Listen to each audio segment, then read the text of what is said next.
Hi guys! Hello grade 5! Welcome back to our English class. We are now on our final week with our quarter 2 types of viewing materials with our pivot for a module. So what is viewing? Viewing refers to perceiving, examining, interpreting, and constructing meaning from visual images. Viewing materials such as print, digital, online, and TV broadcast materials are crucial in improving comprehension. There are types of viewing materials: the print viewing materials and non-print viewing materials. So, what are print viewing materials? It consists of all printed images found in textbooks, workbooks, reference books, magazines, newspapers, and journals.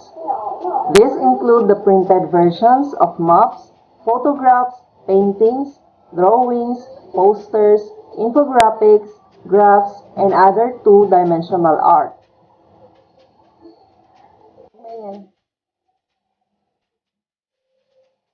So here are the examples of magazines. This is an example of print viewing material. Magazines. We have also newspapers, the different kind of newspapers. All of them are example of print viewing materials. Newspapers. We have also this textbooks. They are also an example of print viewing materials. We have also your journal. If you are writing journal, this is also an example of print viewing materials.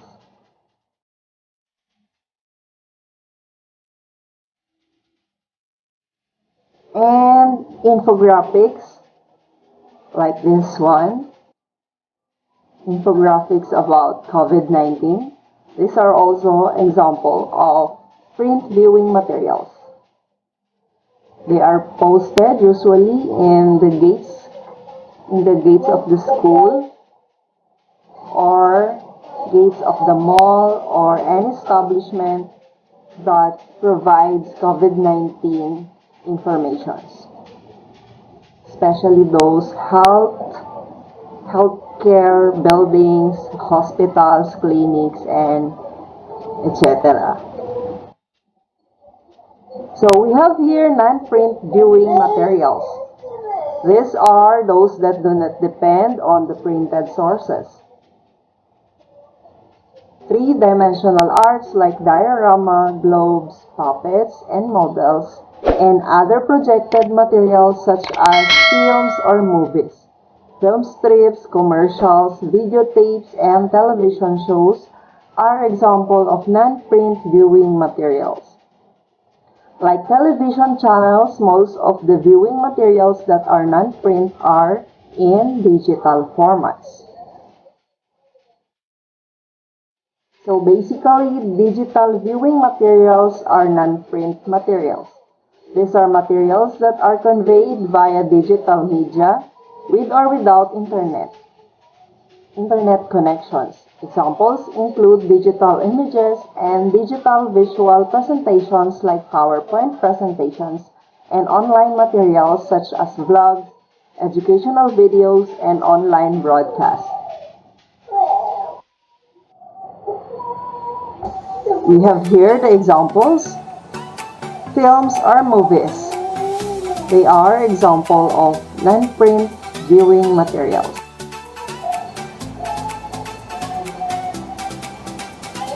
And we have e-books.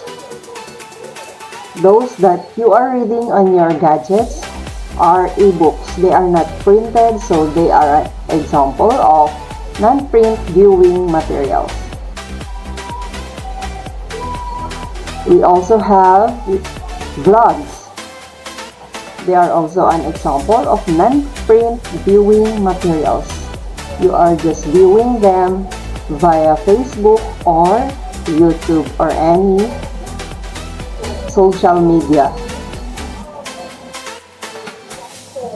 So, here we are with our learning task number 1. Identify the types of the given viewing materials in your notebook. Write PM for print material and NPM for non-print material. For number 1, ebook. Is it NPM or PM? Number 2, photograph in a picture frame. So that means it is printed. So is it NPM or PM? Number 3, TV news program. Is it PM or NPM? Blog, PM or NPM? Portrait. Portrait is like a photograph in frame. Okay, so NPM or PM? So here we have the answers. Hope you all got it correctly. For learning task number 2, categorize the viewing materials below according to their types. In your notebook or in your paper, copy and answer the chart below. So we have print material, we have book, picture, printed world map, and in non-print material, we have video clip, edu TV show or educational TV show.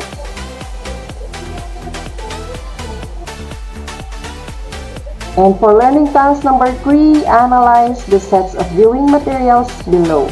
Then pick out the word that does not belong to its set. Write your answers in your notebook or in your papers.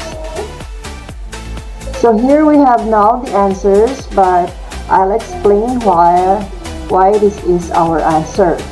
So for number 1, e-picture books, videos, virtual presentations are all non-print viewing materials.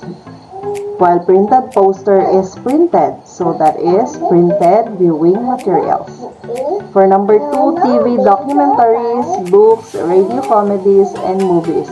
We have books because TV documentaries, radio comedies, movies are all non-print viewing materials.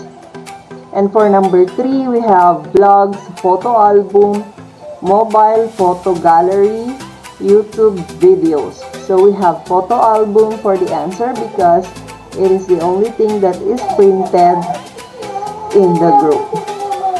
Number 4, we have magazine photos, editorial cartoons, Instagram photos, and wall painting. We have wall painting because all of the others are all non-print viewing materials. Number 5, poster, drawing, PowerPoint presentation, painting. So our answer is PowerPoint presentation because it is the only non-print viewing materials in the group. Poster, drawing, and painting are all printed viewing materials.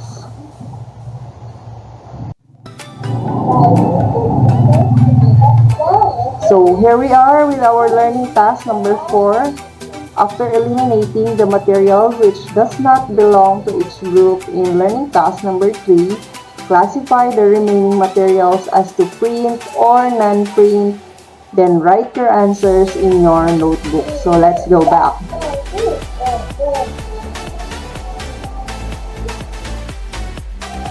So for our answers, 1 to 4, for our answers with the learning task number 3, we have 1 to 4 are print viewing materials, and number 5 is the only non-print viewing materials, for it is the PowerPoint presentation. It's time to test your understanding. Categorize each of the following viewing materials according to their type. So number 1, flyers. What type of viewing material is this? So we have print viewing material because it is printed, obviously. Number 2, we have storybooks, print viewing materials because it is printed. Okay. Number 3, educational TV programs. It is non-print viewing material because you are just viewing it from your TV or your Facebook or YouTube channel. Number 4, online news portal. Non-print viewing material, it's obvious because it's online news. For number 5, we have ebooks. It is non-print viewing material because you are just reading it via your tablet, cell phone, laptop, or any gadget with internet or without internet.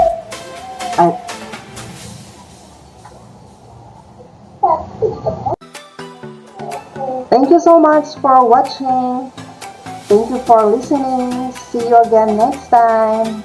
Bye-bye. God bless.